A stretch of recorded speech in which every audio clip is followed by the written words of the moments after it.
أن لا إله إلا الله وحده لا شريك له وأشهد أن محمدا عبده ورسوله أما بعد فإن خير الحديث كتاب الله وخير الهدي هدي محمد صلى الله عليه وسلم وشر الأمور محدثاتها وكل محدثة بدعة وكل بدعة ضلالة وكل ضلالة في النار. أعوذ بالله من الشيطان الرجيم. بسم الله الرحمن الرحيم. ويوم يحشر أعداء الله إلى النار فهم يوزعون حتى إذا ما جاءوها شهد عليهم سمعهم وأبصارهم وجلودهم بما كانوا يعملون. محترم ہفتہ بھر پہلے ہم نے عید اور عید کی خوشیاں منائی.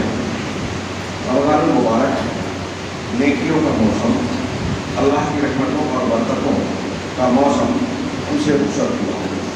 گفتگو کا ایک پہلو یہ ہونا چاہیے. دوسرا، کورونا کا مرض وبا کی شکل میں اب بھی دنیا کے لیے خوف اور خطرے کا سبب بنا ہوا ہے. ایک بحث کا موضوع یہ ہونا چاہیے. تیسرا،